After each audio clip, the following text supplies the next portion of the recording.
Hey, salut! Allez, qui dit nouvelle vidéo, dit nouvelle course.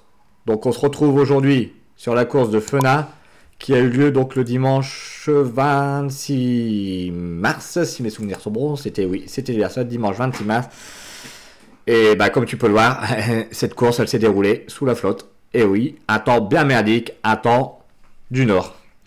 Donc on avait 70 bornes à effectuer, on avait 100 mètres de D+, sur ce circuit. Et c'était un circuit urbain, donc on peut retrouver environ 12 virages. C'est énorme, que des relances. Avec la flotte, je peux te dire qu'il fallait être super concentré, parce qu'on pouvait prendre une bande blanche à tout moment. Et à tout moment, bah, on pouvait aller faire un petit bisou au bitume, comme ça. Voilà. Bon, sinon, niveau sensation, bah franchement, je vais te dire, j'ai pas eu le temps d'aller m'échauffer. 4 km d'échauffement. Bouh, c'est génial hein, pour une course. J'ai même pas eu le temps de faire monter le cœur. Et j'ai pas eu le temps de faire durcir mes jambes. Ouais, franchement, le mec il prend le départ avec 4 km d'échauffement. Et en plus, je suis arrivé en retard sur la ligne de départ. J'ai failli rater le départ. Et franchement, cette course-là pour moi, elle commence magnifiquement bien. Bon, sinon au départ, on était une quarantaine de coursiers, donc c'était une manche aussi du cœur de l'Ostrovent, c'était la deuxième manche du cœur de l'Ostrovent, donc celui à surveiller, c'était Yo qui a gagné à Riolet, et donc qui porte le maillot de leader, donc on peut retrouver Yo, il y avait Issam, il y avait Stéphane, il y avait Cyril, il y avait aussi Adrien Monnier, donc Yo il se situe là juste devant moi, il y avait pas mal d'autres coursiers que je cours aussi avec eux, notamment Ludo, bon, ils se reconnaîtront s'ils se voient passer à la caméra. Tiens, Benoît aussi, tu seras coordonné une fois dans la boîte. Ben oui, il y avait tout ça, encore du beau monde. Bon, là tu peux voir que c'est parti donc assez fort, j'ai déjà le cœur à 183 pulses.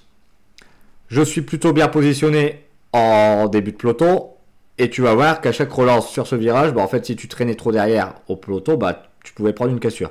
Là tu vois, boum, à l'arrêt, on relance, 700 watts, encore une fois, et c'est parti, et j'essaie d'accrocher donc les roues, et c'est très très compliqué, on était montés tous sur les freins, il fallait faire super attention, c'était vraiment un temps de flahut.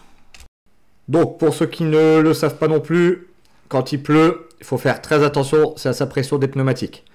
Donc moi je fais 67 kg, donc j'ai décidé de mettre 5,5 bars, pardon. Donc comme ça en fait je ne glisse pas, j'accroche. Bon c'est sûr que le rendement est plus dur dans les relances et quand on pédale parce que bah, le pneu vient un peu plus travailler sur le bitume, il s'écrase un peu plus. Donc on n'a pas cet effet qui vient caresser en fait le bitume, il vient un peu plus s'écraser donc c'est un peu plus dur. Mais j'ai préféré assurer à mettre à 5,5 bars que plutôt gonfler à 7 bars, 7,5 d'habitude que je mets quand c'est vraiment sec. Certes j'ai moins de rendement, mais le but du jeu là c'est vraiment d'éviter cette chute. Donc circuit comme tu as pu le voir, tu le retrouves en haut à droite de ton écran. 12 ou 14 virages, je ne sais plus exactement, tu peux t'amuser si tu veux à les compter. Et la seule difficulté qu'il y avait à part les virages et les relances, c'était on va dire un faux plat montant à 2-3%, pas plus. Et franchement, il se prenait assez vite parce qu'on arrivait lancé. Donc du bas jusqu'en haut, bah, on avait encore une fois le cœur à moule. Là, tu peux regarder. Là, mon cœur, il descend pas. Hein, je suis à 175 pulses. Je suis toujours à 300 watts presque. C'est énorme. Bon, à chaque relance, je mets 700 watts. Franchement, c'est un circuit très usant. Bon, je me souviens que l'année dernière, j'avais décroché, si mes souvenirs sont bons, une belle 5e place sur ce circuit. J'étais parti en échappée. Et franchement, je voudrais bien réaliser encore une fois de plus cette place sur ce circuit. Ça me permettrait aussi de me reclasser au challenge du cœur de l'Ostrovent. Là, franchement, si j'arrive pas bien à faire une belle place, bon, le challenge du cœur de l'Ostrovent, je crois que je pourrais le mettre un petit peu aux oubliettes et me concentrer sur un autre challenge. Bon voilà, là on peut retrouver juste devant moi Timothée Lalleux. Boum, encore une fois, tu as pu voir, virage à droite pardon, grosse relance et c'est parti. Je vais te dire donc vraiment circuit très usant. En plus sous la flotte, bah, je vais te dire, j'ai couru avec un mi-saison en haut et en cours dans le bas. Donc la pluie venait claquer sur mes jambes. Et avec cette sensation de froid, ce qui faisait que 8 degrés, hein, j'avais les jambes vraiment très très dures. Moi, je suis pas quelqu'un qui aime bien ce type de temps. Si, la pluie, j'adore, mais par contre, avec 15-16 degrés, ça passe parce que j'arrive très très bien à virer sous la flotte. Mais par contre, de la flotte avec 8 degrés, bah ça, c'est pas du temps pour moi, hein. Moi, j'aime les températures aux alentours de à partir de 13-14 degrés, c'est convenable pour moi. Et j'adore vraiment celle qu'elle tape au-dessus de 20, 25, voire 30. Bah, en fait, plus il fait chaud, plus je tourne. Moi, je suis un coursier qui aime la chaleur et pas le froid. De toute façon, l'hiver pour moi c'est la mort, hein. Aller faire du foncier et l'hiver c'est la mort. Je suis couvert, j'ai une garde-robe complète sur moi, j'ai les couvre-chaussures chauffants, les gorges chauffants, j'ai une veste hiver, je remets ma thermique par-dessus. Bon, voilà. Voilà un petit peu la panoplie que je mets à l'hiver. Donc en fait l'hiver quand je pars faire du foncier, je me lève 3 heures avant pour pouvoir m'habiller quoi. C'est quelque chose qui est terrible pour moi. Et par un temps pareil, bah, j'attrape vite froid au niveau des extrémités, donc au niveau de mes doigts et au niveau de mes pieds. Donc franchement, j'espère que cette course pour moi va bien se passer. Je suis plutôt concentré, on va dire, à ne pas chuter car c'est que le début de saison, donc je voudrais pas prendre une gamelle bah, à cause d'un temps pourri quoi. Tu peux voir, circuit en plus sur main, donc il y avait en plus quelques petites taches d'huile. C'est franchement, je vais te dire, j'étais très très concentré à ne pas prendre une chute et bah, ma saison se termine au bout de 4 courses. Donc là, tu vas voir, on va arriver sur la fin du premier tour. Bon, bah ça a roulé très très vite. On a watté énormément, ça c'est sûr. Mais par contre, bah aucun groupe n'est parti. C'est pareil, donc c'était la 4e course donc avec ce Propel 2023. Donc j'ai déjà effectué à peu près 1500 bornes dessus. Bon, il y aura une vidéo de retour sur le comportement de ce vélo. Tout ce que je peux te dire pour le moment, c'est juste une tuerie ce vélo. Franchement, je ne le regrette pas du tout.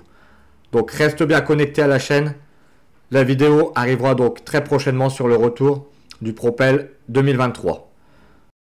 Donc fin du premier tour, le peloton est groupé. Mais par contre, j'ai énormément souffert dès le premier tour. Allez, on se retrouve ici à 10,3 km de course et tu peux voir que j'étais calé dans la roue de Stéphane. Il met une grosse attaque, donc tout de suite, boum, je le colle. J'ai envoyé 600 watts et là je viens de me recoller dans sa roue à plus de 300 watts. Il faut savoir que Johan et Adrien sont sortis devant. Donc c'est pour ça que Stéphane réagit de suite.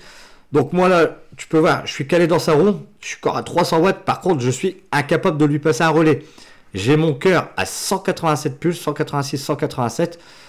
Là, franchement, si je prends un relais, bah, j'explose. Donc, désolé Stéphane, j'étais dans l'incapacité de te prendre un relais. Bon, tu peux voir qu'il se retourne et il voit que je suis là calé dans sa roue.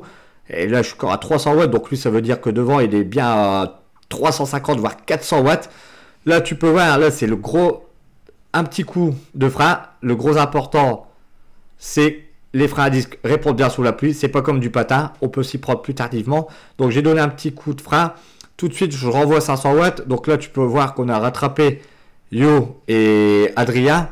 Mais bon, de suite, le peloton va réagir, on part pas comme ça chasse, ça va rentrer malheureusement. J'aurais grillé une cartouche, alors qu'il faisait super froid, là tu peux voir, tout le monde se regarde, bon, voilà.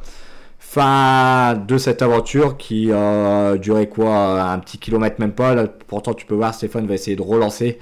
Mais derrière, bah, tout de suite, le peloton est revenu. Tout est à refaire. Et j'ai grillé, moi de mon côté, une cartouche. Allez, on se retrouve donc à 1 km plus loin, donc 12,3 km. J'ai pas eu le temps de faire redescendre un petit peu mon cœur, qu'il y en a deux qui essaie déjà de partir. Bon, devant c'est Adrien, il met un petit tempo, personne d'autre n'attaque, donc de ce fait, je vais laisser faire.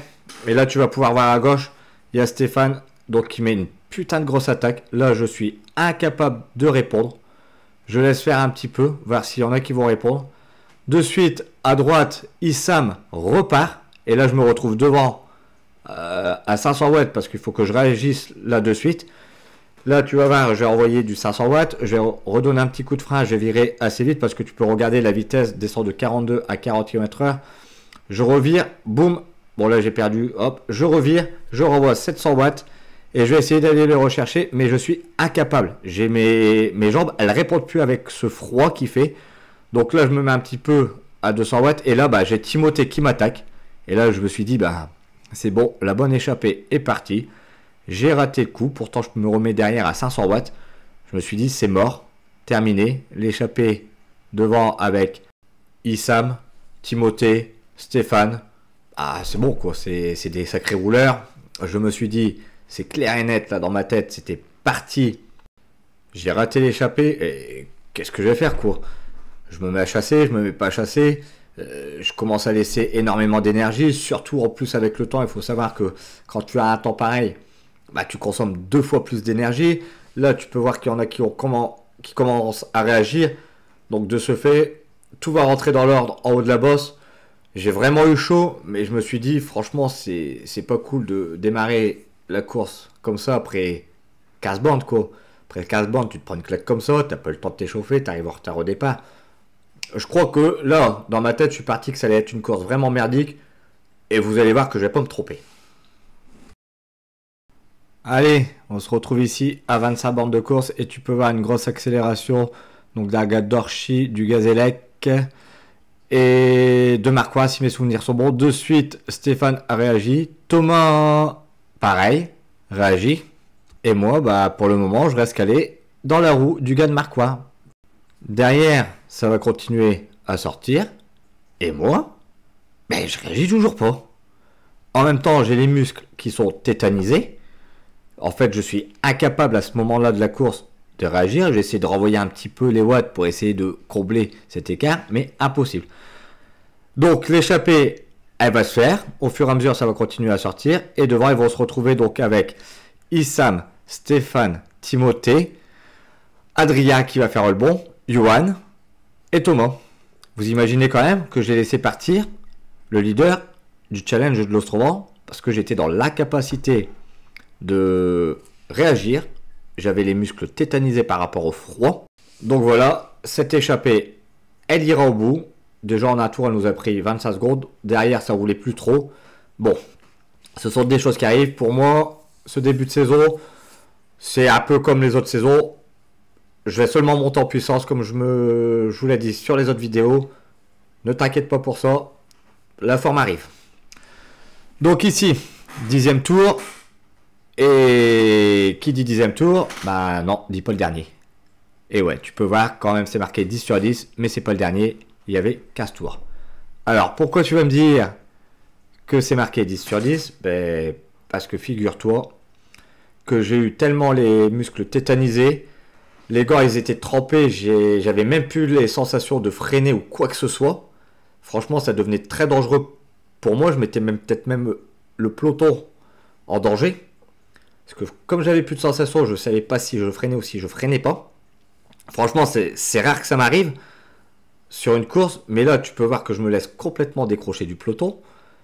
Et parce que bah j'abandonne. Voilà. C'est la fin de cette course pour moi. Je suis dans l'incapacité là de suivre le peloton. J'ai extrêmement froid, j'ai les muscles durs, j'ai mes bouts de doigts gelés. Une fois que j'ai passé en fait la ligne, je suis reparti à mon van. Pour te dire, c'est ma femme qui a enlevé mes vêtements parce que j'arrivais pas à me déshabiller. J'étais congelé. La dernière fois que j'ai abandonné sur une course, ça a été, si mes souvenirs sont bons, en 2018 sur chute. J'avais glissé dans un virage et franchement, j'ai fini le tour mais j'ai abandonné. J'étais loin au peloton. Bon, ça doit être là en 2018 sur chute, si mes souvenirs sont bons. Et là, bah, malheureusement, j'aurais abandonné cette course-là. J'aurais fait que 50 bornes. 50 bornes de souffrance pour moi, j'allais dire. C'est simple, j'ai eu du mal à récupérer. Le lendemain, je devais aller rouler sur la route. J'ai fait que 1 heure de home trainer. J'aurais pas su. J'ai mis toute la soirée à me réchauffer tellement que j'ai eu froid. Je pensais même que j'allais tomber malade. Heureusement, je suis pas tombé malade, donc ma saison continuera. Parce que t'imagines, tu tombes là malade, alors que t'es en début de saison, tu prends 15 jours d'arrêt. 15 jours d'arrêt de saison, hein, pas d'arrêt maladie. Hein. J'aurais quand même été travailler. Et tu te dis, t'es pas bien, quoi. Ta forme, elle rebaisse. Là, tu peux voir au fur et à mesure, bah, ça s'écrème. Hein. Le peloton saute. Là, je suis complètement lâché. Donc voilà, les amis.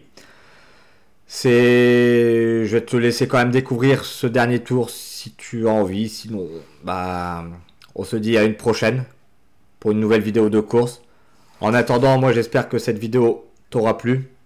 On se donne rendez-vous sûrement la semaine prochaine pour une toute nouvelle vidéo de course. En attendant, n'oublie pas de liker, partager et de t'abonner à la chaîne. Active cette putain de cloche là-haut. Comme ça, tu vas pas rater les petites notifications sur la chaîne. Et abonne-toi si ce n'est pas déjà fait. Ça coûte que 2 minutes de ton temps. 2 minutes de ton temps, c'est rien du tout. Et moi, ça m'aide énormément au référencement de la chaîne. Allez les amis. Je te dis donc sûrement à la semaine prochaine. En attendant, ciao.